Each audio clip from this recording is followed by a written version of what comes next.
आज के इस वीडियो में देखेंगे सीजी प्री बी एड 2016 का रीजनिंग का पार्ट नंबर 2। इसके पहले वाले वीडियो में मैंने आपको यहाँ पे पार्ट नंबर 1 मैंने प्रोवाइड किया था। तो आइए देखते हैं कि पार्ट नंबर 2 में हमारा जो 11 से हम क्वेश्चन स्टार्ट करेंगे, तो यहाँ पे कैसे क्वेश्चन पूछे गए हैं और कैसे हम इसको सॉल्व करेंगे, आइए एक एक करके हम यहाँ पे देखते हैं। तो देखिए क्वेश्चन में 11 में यहाँ पे दिया गया है कि दिए गए श्रेणी में लुप्त पद ज्ञात कीजिए। मतलब आपको यहाँ पे मिसिंग नंबर आपको फाइंड करना है। और जो ये सीरीज़ आपको दी गई है आप देख सकते हैं कि यहाँ पे पहला नंबर 5 है, उसके बाद यहाँ पे 12 लिखा हुआ है, फिर 39 यहाँ पे लिखा हुआ है, फिर 160 है और आगे क्वेश्चन मार्क्स यहाँ पे दिया है। तो इसको मैं मान सकते हैं क्वेश्चन मार्क यहाँ लिखिए या फिर एक्स मान सकता हूँ और आपको एक्स की वैल्यू फाइंड करनी है। अब देखिए इसको कैसे यहाँ पे करेंगे, आपको क्या करना है कि सीरीज़ को समझना है, पहचानना है। तो आप इसको वीडियो को पॉज करके आप सोच सकते हैं कि क्या ये सीरीज़ हो सकती है। तो देखिए बहुत आसान है। अगर मैं बात करूं कि 5 से अगर मैं आगे बढ़ता हूं अगले नंबर पे, तो आपको पता है कि 5 से 12 जाने पे मैंने सोचा कि 5 का मैं डबल करता हूं, क्योंकि देखिए ये कहीं ना कहीं थोड़ा सा नंबर ज़्यादा बड़े दिख रहे हैं, तो इसका ना मल्टीप्लाई की तो सीरीज़ कुछ ना कुछ होगी। तो यहाँ पे देखिए 5 से 12 जाने पे हमको डबल करना पड़ेगा पहले। तो अगर मैं डबल करता हूँ तो 5 का डबल 10 होता है, 10 में अगर मैं 2 जोड़ देता हूँ तो देखिए 12 पहुँच जाता है। मतलब आपको मल्टीप्लाई 2 फिर +2 करना है। अब देखते हैं आगे 12 से 39 कैसे हम जाएंगे। अब देखिए यहाँ पे अगर हम देख रहे हैं कि 12 से 39 आने में हमको क्या किया, यहाँ पे 3 का मल्टीप्लाई करेंगे। तो अगर 3 का मल्टीप्लाई करेंगे तो 12 3 36, 36 में मैं 3 जोड़ूंगा तो 39 आ जाएगा। अब उसी तरीके से 39 से 160 है, अगर आप यहाँ से इसमें जाते हैं तो 39 में अगर 4 का मल्टीप्लाई करेंगे, देखिए 156 होता है और 156 में 4 हम ऐड कर देंगे तो 160 होता है। मतलब ये हमको पता चल गया कि सीरीज़ में क्या है कि पहले वाले में 2 का मल्टीप्लाई 2 का एडिशन, फिर 3 का मल्टीप्लाई 3 का एडिशन, फिर 4 का मल्टीप्लाई 4 का एडिशन। कन्फर्म है कि अगला वाला जो होगा उसमें 5 का मल्टीप्लाई करेंगे और 5 को हम ऐड करेंगे। तो देखिए 160 में से 5 का मल्टीप्लाई करेंगे, 16×5 यानी 800 आएगा और उसके बाद 5 को हम ऐड कर देंगे। तो कन्फर्म है कि हमारा कितना आ जाएगा, देखिए 805। तो ये देखिए हमारा जो भी आएगा कन्फर्म है कि हमारा आंसर नंबर बी क्या होगा, ऑप्शन नंबर बी हमारा राइट हो जाएगा। तो इस तरीके से आई होप आपको ये सीरीज समझ में आ गई होगी। अब ये नेक्स्ट यहाँ पे देखते हैं क्वेश्चन नंबर 12 में। अब देखिए क्वेश्चन नंबर 12 में भी दिया गया है कि दिए गए श्रेणी में लुप्त पद ज्ञात कीजिए। अब यहाँ पे देखिए सीरीज कैसे दी गई, यहाँ पे 4 लिखा हुआ है, फिर यहाँ पे क्वेश्चन मार्क को मैं एक्स यहाँ पे लेके चलते हैं। उसके बाद यहाँ पे देखिए 40 लिखा हुआ है और यहाँ पे आप देख सकते हैं कि 121 है और नेक्स्ट यहाँ पे है 364। अब इस तरीके से आपको लिखा हुआ। अब ये किस तरीके की देखिए सीरीज़ है, क्योंकि यहाँ पे बीच में हमारा यहाँ पे एक्स लिखा है यानी कि इसको फाइंड करना। तो यहाँ से मैं स्टार्टिंग से यहाँ पे नहीं देखूंगा, मैं जो बाद के देखिए 3 नंबर है ये वाले इन पे मैं फोकस करूंगा कि इनमें क्या लॉजिक बन रहा है। तो अगर मैं यहाँ पे बात करूंगा देखिए 40 से 120 ये कैसे हमको मिलेगा, तो आपको पता है 40 से 120 जाने में अगर मैं 3 से मल्टीप्लाई करूँ पहले, तो 40 का 3 से मल्टीप्लाई का मतलब 120, 120 में 1 जोड़ दूँ तो 121 आ रहा है। मतलब यहाँ पे मल्टीप्लाई बाई 3 +1 का एक मुझे लॉजिक दिखा। क्या ये आगे फॉलो करेगा, तो अगर मैं 121 में से क्या करूँ आगे के नंबर को लेने के लिए अगर मैं फिर से 3 से मल्टीप्लाई करूँगा तो देखिए कहीं ना कहीं 361 हो जाएगा, सॉरी 63, 363 और उसमें एक मैंने जोड़ दिया तो कहीं ना कहीं ये 64 बन जाएगा। तो इसका मतलब ये हुआ कन्फर्म है कि यहाँ पे जो हमारा लॉजिक है ये तो कन्फर्म है, सही है। तो इसका मतलब ये कि अगर हम 4 को लें तो 4 के आगे वाला जो नंबर होगा तो कन्फर्म पहले मैं मल्टीप्लाई बाई 3 करूँगा फिर 1 करूँगा। तो 4 में से 3 का मल्टीप्लाई करेंगे कि 12 आएगा, 12 में से 1 जोड़ेंगे 13, यानी कि 13 यहाँ आना चाहिए। एक्स की जगह पे हम 13 अगर होगा तो देखो आगे वाला नंबर हमको मिल रहा है क्या। तो 13 में से अगर आप यहाँ पे 3 का मल्टीप्लाई करेंगे, 13 39, 39 में 1 जोड़ देंगे तो 40 आ जाएगा। यानी कन्फर्म है कि हमारी सीरीज एकदम परफेक्ट है। तो इस तरीके से आप देखेंगे कि हमारा जो राइट ऑप्शन होगा वो होगा बी, जिसमें कि हमारा आंसर क्या आ रहा है, देखिए 13 यानी 13 हमारा राइट आंसर आ जाएगा। तो आई होप आपको दोनों सीरीज एकदम अच्छे से समझ में आ गई होंगी। अब आइए इसके बाद देखते हैं नेक्स्ट। अब यहाँ पे क्वेश्चन नंबर जो 13 है इसमें भी देखिए एक सीरीज दी गई है। इसमें हमको जो सीरीज दी गई तो मैं पहला नंबर है कि 325, उसके बाद यहाँ पे लिखा है कि 259, फिर यहाँ पे लिखा है कि 204, फिर 160 यहाँ पे देखिए लिखा हुआ है और यहाँ पे लिखा है 127 और यहाँ पे 105 लिखा हुआ है। यहाँ पे क्वेश्चन मार्क यानी एक्स यहाँ पे मान लेते हैं। अब देखिए ये कैसी सीरीज़ है, इसको तो हमने देखा कि इसको ऐसे तो नहीं लग रहा है, तो अब एक काम कर सकते हैं, यहाँ पे डिफरेंस ले सकते हैं।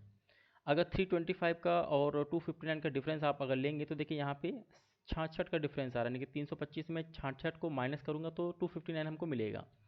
उसके बाद अगर मैं दूसरे और तीसरे को देखूंगा यानी कि इन दोनों का मैं डिफरेंस देखूंगा, देखिए तो 9 में से 4 के तो 5 और 25 में से 20 के तो 5, यानी कि 55 का डिफरेंस दिख रहा है। उसके बाद अगले नंबर का अगर आप डिफरेंस देखेंगे तो देखिए यहाँ पे 44 का डिफरेंस दोनों के बीच में दिखाई दे रहा है, यानी कि 204 में से अगर 44 में माइनस करता हूँ तो आपको 160 यहाँ मिल जाएगा। तो कन्फर्म में एक लॉजिक हमको मिल रही है कि देखिए इक्वल इक्वल नंबर दिख रहे हैं, 66 हमारे दोनों इक्वल नंबर है, सेम सेम, फिर 55 हमारा इक्वल है, फिर 44, यानी कि कन्फर्म अगला 33 होना चाहिए। तो ये देख लेते हैं कि सही कि गलत है। तो 160 में से जब आप 123 को, सॉरी 127 को माइनस करेंगे तो आप देखेंगे कि हमारा 33 मिलेगा, यानी कि 160 में से 33 को माइनस करने के बाद 127 मिल रहा है, यानी कन्फर्म है हमारा लॉजिक एकदम सही काम कर रहा है। ये हमारा -22 का डिफरेंस है, तो कन्फर्म यहाँ पे क्या होगा, 11 का डिफरेंस आ जाएगा। अगर आप यहाँ 11 का डिफरेंस देखेंगे तो 105 में से हम क्या करेंगे, 11 को यहाँ पे घटाएंगे तो हमारा यहाँ पे क्या आएगा, 94 आ जाएगा, कि 5 में से गया तो 4 और 10 में से गया तो 9। हमारा यहाँ पे राइट ऑप्शन क्या आएगा, 94, जो कि है पहले वाले ऑप्शन में, जिसमें हमको 94 हमको दिखाई दे रहा है। तो इस तरीके से देखिए तीनों हमारे यहाँ पे जो क्वेश्चन है ये एक सीरीज से बेस्ड थे। अब आगे बढ़ते हैं, यहाँ पे क्वेश्चन में देखिए 14 है, इसमें भी आपको दिया गया कि दिए गए अक्षर श्रेणी में लुप्त पद ज्ञात कीजिए। अब आपको यहाँ पे मिसिंग नंबर फाइंड करना है, और आपको यहाँ पे सीरीज देखिए क्या दिया है, पहला हमको EN दिया हुआ है, उसके बाद देखिए IR यहाँ पे लिखा है, फिर यहाँ पे MV लिखा हुआ, और यहाँ पे क्वेश्चन मार्क यानी कि X यहाँ पे मान लेते हैं। अब देखिए इसको अगर मैं देखूँ तो क्या करना है, देखिए अगर जब भी लेटर का कोई भी यहाँ पे सीरीज आती है तो हमारा टारगेट पहले ये होता है कि मैं उसका क्या करूँ, उसका प्लेस वैल्यू असाइन कर देते हैं कि किस प्लेस पे वो कितनी वैल्यू आ रही है। तो जैसा कि आपको पता है कि जो E की वैल्यू है वहाँ पे E का हमारा मतलब होता है 5, और N का मतलब होता है 14, 14, ठीक है। उसी तरीके से अगर मैं I की बात करूँगा, I का नंबर होता है 9, और R की वैल्यू होती है 18। अगर M की बात करेंगे तो 13 होता है, और V की बात करेंगे देखिए 22। ये आपको याद होनी चाहिए, आपको मैंने पूरा एक बताया भी था कोडिंग डिकोडिंग में, पूरा मेरा एक प्लेलिस्ट में एक वीडियो पड़ा होगा कोडिंग डिकोडिंग, वहाँ पे आपको याद करना है हर एक प्लेस की वैल्यू। तो यहाँ पे देखिए जैसे मैं प्लेस की वैल्यू को लिखता हूँ तो कुछ ना कुछ यहाँ पे लॉजिक आपको नज़र आ रहा होगा कि दोनों की जो लेटर की प्लेस वैल्यूज़ का जो डिफरेंस है, देखिए 14 और 5 का डिफरेंस देखिए कितना आ रहा है, 9, ठीक है, 9 आपको डिफरेंस दिखाई दे रहा है। वैसे 9 18 में डिफरेंस क्या है, देखिए 9 का डिफरेंस दिखाई दे रहा है। ऐसे 22 में और यहाँ पे 13 में अगर मैं डिफरेंस देखूँ तो देखिए 9 का डिफरेंस दिखाई दे रहा है, यानी कि जो भी यहाँ पे लेटर का हमारा प्लेस वैल्यू है उसकी जगह जो डिफरेंस वो 9 होना चाहिए। तो इसी को हम आगे फॉलो करेंगे कि हमारे जो ऑप्शंस हैं उसमें ऐसा ही हमको कोई नंबर लेना है जिसका प्लेस वैल्यू का डिफरेंस क्या होना चाहिए, वो 9 आना चाहिए। तो आइए देखते हैं, अगर मैं पहले वाले को देखूँ, देखिए Q और Z लिखा है, तो देखिए Q की वैल्यू हमारी होती है 17, और जो Z होती है वो आप जानते हैं आखिरी लेटर तो 26 होता है। ऐसे R की अगर मैं बात करूँगा, सेकेंड ऑप्शन में R का हमारा प्लेस वैल्यू होता है 18, और U का हमारा होता है 21। उसी तरीके से RV की बात करेंगे तो R का फिर से 18 यहाँ लिखेंगे, और V का यहाँ पे लिखेंगे 22। और जो Q हमारा होता है तो Q की प्लेस वैल्यू होती है 17, और U की होती है 21। तो आप यहाँ पे देखेंगे फोर्थ वाले में 17 और 4 में 4 का डिफरेंस आ रहा है, यानी कि गलत है ये। और B वाले में देखेंगे 18 और 21 में 3 का गैप आ रहा है, यानी कि भी हमारा रॉन्ग है।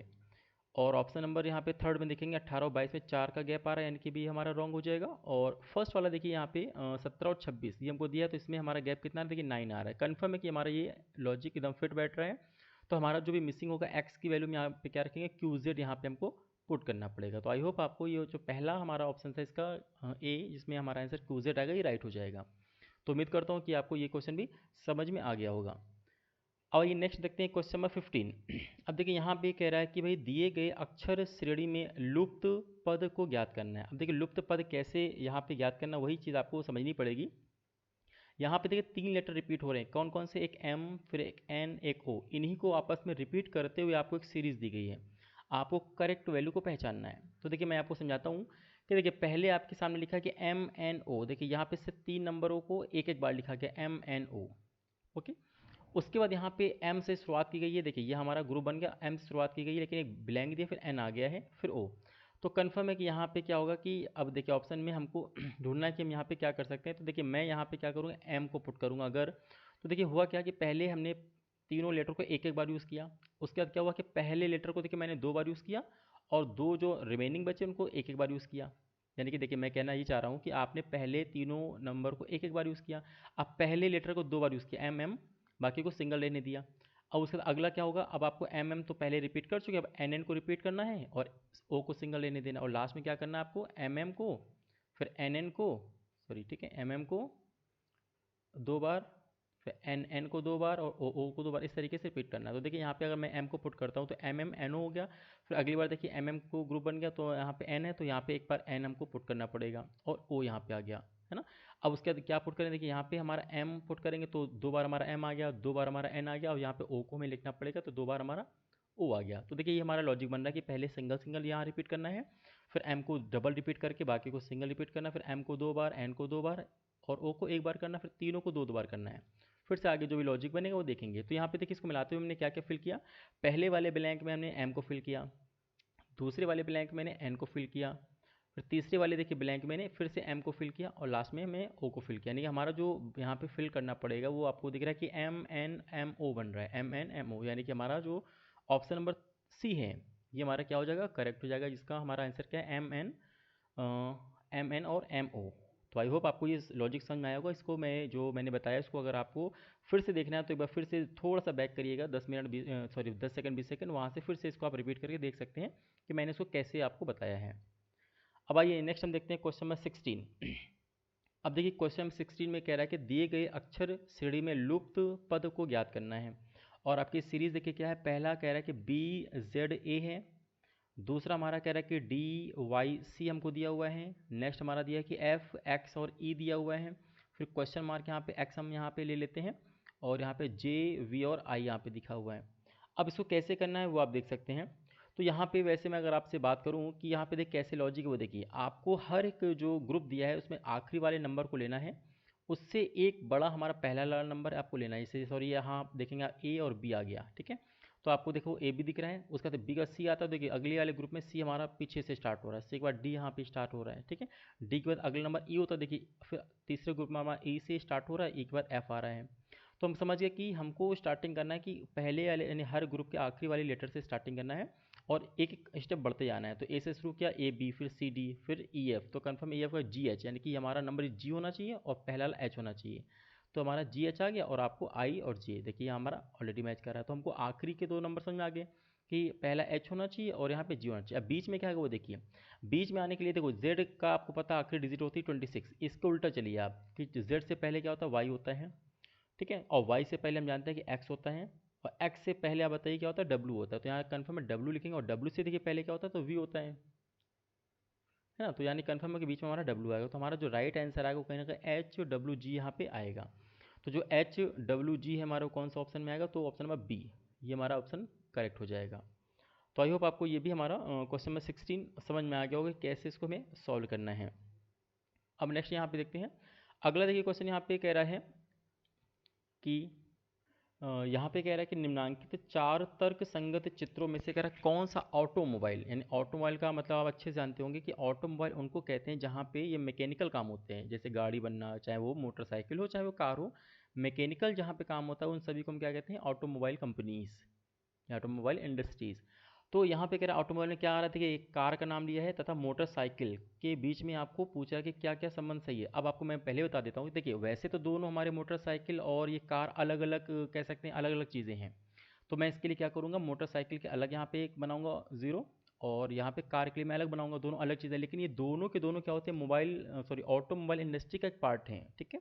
यहाँ पे हमारे ऑटोमोबाइल से रिगार्डिंग ही काम होते हैं, इसलिए हम क्या करेंगे, इन दोनों को किसी एक ग्रुप में यहाँ रखेंगे। ऐसे देखिए, तो यहाँ पे हमने क्या किया, इसको हमने किसी एक ग्रुप में यहाँ रख दिया। तो इसलिए आप कह सकते हैं कि हमारा जो राइट आंसर होगा वो ऐसा आंसर होगा जिसमें आपको ऐसा डायग्राम बनेगा। तो इसका हमारा जो डायग्राम है देखिए किससे बन रहा है, तो पहले वाले ऑप्शन में हमारा ये डायग्राम बन रहा है। तो हमारा फर्स्ट ऑप्शन क्या हो जाएगा, करेक्ट हो जाएगा। तो आई होप आपको समझ में आ गया होगा कि हाँ मोटरसाइकिल जो भी हमारी होती है और कार हमारी दोनों क्या है, ऑटोमोबाइल हैं, यानी कि अलग अलग चीज़ें हैं तो अलग अलग जीरो बनाएंगे और दोनों को मिला के हम ऑटोमोबाइल कहते हैं। तो यहाँ पे हमने क्या किया, इनको एक ग्रुप में यहाँ रख दिया।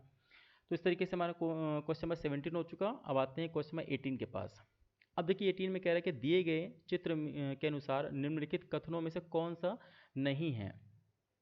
तो अब यहाँ पे देखेंगे कि हमको पूछ रहा है कि दिए गए चित्र के अनुसार निम्नलिखित कथनों में से कौन सा सही नहीं कह रहा है। तो आपको देखिए यहाँ पे कह रहा है पहला कि ए और सी तीनों आकृतियों में। अब आपको ऐसा दिखना है कि क्या ए और सी तीनों आकृतियों में क्या, तो देखिए सी अगर आप ध्यान से देखें तो देखिए सी हमको दिख रहा है कि ये सर्कल को भी कवर कर रहा है, यानी सी हमारा सर्कल के अंदर भी देखिए आ रहा है। और उसी तरीके से आप देखेंगे कि ये आपका जो आयत है इसके अंदर भी हमारा सी पड़ रहा है और ये ट्रायंगल के अंदर ही पड़ रहा है, यानी सी तो हमारा तीनों में आ रहा है। लेकिन अगर मैं ए की बात करूँ तो ए को आप ध्यान से देखिए कि ए हमारा क्या हो रहा है कि इस सर्कल में नहीं आ रहा है। देखिए ये हमारा जो ए है वो आयत में आ रहा है, देखिए ये आयत में आ रहा है आपके सामने, और ये त्रिभुज में आ रहा है, ये देखिए। लेकिन हमारा जो ए है ना वो हमारा किस में नहीं आ रहा है, वो हमारा छोटे वाले सर्कल में नहीं आ रहा, तो ये हमारा गलत हो जाएगा। अब उसी तरीके से फिर आ गया कि A B C and D तीनों आकृतियों में, तो कन्फर्म है इसमें भी हमारा ए नहीं आ रहा है। फिर कह रहा है कि बी सी और ए तीनों आकृतियों में, यानी कि फिर से हमारा ए तीनों में नहीं आ रहा है। और लास्ट में कह रहा है केवल सी ऐसा है कि जो तीनों आकृतियों में से है। तो यहाँ पे साफ साफ कह रहा है कि हमारा जो सी होगा वो तीनों आकृतियों में से, यानी कन्फर्म है। देखिए सी हमारा क्या हो रहा है, सर्कल में भी आपको दिखाई दे रहा है और आयत में भी दिखाई दे रहा है और त्रिभुज में भी दिखाई दे रहा है, मतलब यही हमारा क्या है, राइट है। तो हमारा जो राइट ऑप्शन होगा वो हमारा क्या हो जाएगा, ऑप्शन नंबर डी हमारा एकदम करेक्ट हो जाएगा, जिसमें हमारा सी जो है वो तीनों के तीनों आकृतियों में आपको दिखाई दे रहा है। अब आइए इसके बाद देखते हैं, इसमें क्वेश्चन नंबर देखिए 19 में हमको एक डायग्राम दिया हुआ है। इसमें कह रहा है कि नीचे दिए गए चित्र में कौन सा क्षेत्र, देखिए अब यहाँ पे ध्यान से देखिएगा कि नीचे दिए गए चित्र में कौन सा चित्र युवती को, यानी कि आपको युवती चूज करना है। फिर कह रहा है जो अभियंता है अभियंता के अंदर आना है, परंतु चित्रकार नहीं है, चित्रकार को नहीं लेना है। तो आइए देखते हैं युवती, युवती की अगर बात करेंगे तो देखिए ये जो रेक्टेंगल आप देख रहे हैं तो ये शो कर रहा है युवती को, पूरा का पूरा देखिए ये युवती को शो कर रहा है। मतलब ई भी हमारी एक युवती है यानी कि लड़की है, जी भी हमारी लड़की है, आई भी लड़की है और बी भी लड़की है। यहाँ पे चार लड़कियाँ हैं, कौन कौन, देखिए ई लड़की है, जी और आई और बी, ठीक है। तो अब चार लड़कियाँ हो गई, लेकिन अभियंता ढूंढना है। अभियंता देखिए क्या हो रहा है, अभियंता त्रिभुज में आ रहा है। देखिए त्रिभुज वाले को अभियंता बोल रहे, तो आप देखिए त्रिभुज में कौन कौन से आ रहा है, त्रिभुज में जी आ रहा है और आई आ रहा है, यानी कि ये दोनों आपके अभियंता तो नहीं है, कुछ और होंगे प्रोफेशन में। तो यहाँ पे आप देखेंगे जी और हमारी आई आ रहा है। अब इसके बाद भी देखेंगे यहाँ पे चित्रकार को नहीं लेना है। और चित्रकार देखिए कौन है, चित्रकार जो लोग सर्किल के अंदर आ रहे हैं देखिए उसको चित्रकार कह रहा है, यानी कि सर्किल में आने वाले लोग चित्रकार हैं, बाहर रहने वाले नहीं चित्रकार होंगे। तो अगर हमको चित्रकार नहीं लेना है तो देखिए कौन छूट गया, आई तो इसके अंदर आ गया, मतलब आई तो हमारा चित्रकार हो गया, तो कौन रह गया, तो हमारा जो जी है ना वो हमारे चित्रकार के सर्कल से बाहर है, यानी कि चित्रकार नहीं है। तो कन्फर्म है कि हमारा जी ही राइट आंसर होगा। क्यों, क्योंकि देखिए जी हमारा क्या है, एक तो रेक्टेंगल में आ रहा है यानी कि लड़की है, दूसरा ट्रायंगल में आ रहा है यानी कि अभियंता इंजीनियर है, ठीक है। उसके बाद यहाँ पे क्योंकि सर्कल के बाहर यानी कि चित्रकार नहीं है, सीधे बात है। तो यहाँ पे हम कह सकते हैं कि जी हमारा क्या होगा, वो राइट आंसर आ जाएगा। तो हमारा जो 19 का क्वेश्चन होगा ये हमारा क्या होगा, ये हमारा ना यहाँ पे जी आ जाएगा, यानी ऑप्शन नंबर बी हमारा करेक्ट हो जाएगा। तो आई होप आपको ये क्वेश्चन नंबर 19 भी समझ में आ गया होगा। अब आइए यहाँ पे क्वेश्चन नंबर 20 को देखते हैं। अब यहाँ पे देखिए क्वेश्चन नंबर 20 कह रहा है कि कौन से अंक सिर्फ दो चित्रों के अंदर आते हैं। मतलब आपको ऐसा बताना है कि जो सिर्फ दो चित्रों के अंदर आते हैं। अब देखिए सपोज मैंने 5 की बात किया, देखिए 5 हमारा केवल क्या हो रहा है कि रेक्टेंगल में आ रहा है, देखिए इसी के अंदर हमारा आ रहा है ना।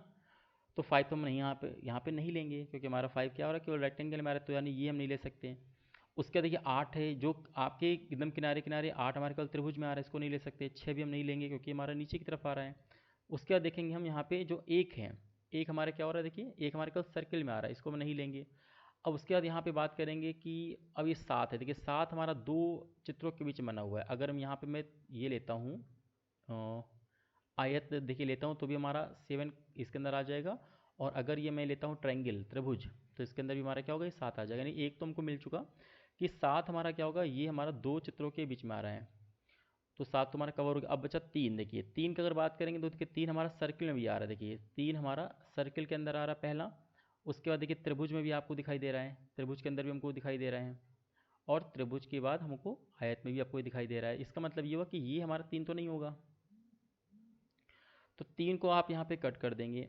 अब यहाँ पे फिर रह गया 4, 4 भी हमारा देखिए यहाँ पे क्या है, एक तो आपको दिखाई दे रहा है कि 4 हमारा सर्किल में नहीं आ रहा है, आयत सॉरी यहाँ पे हमारा जो वृत्त है ना, वृत्त के अंदर नहीं आ रहा है, और ना ही त्रिभुज के अंदर आपको दिखाई दे रहा है। ये सिर्फ किस में आ रहा है, देखिए ये हमारा आयत में आ रहा है 4।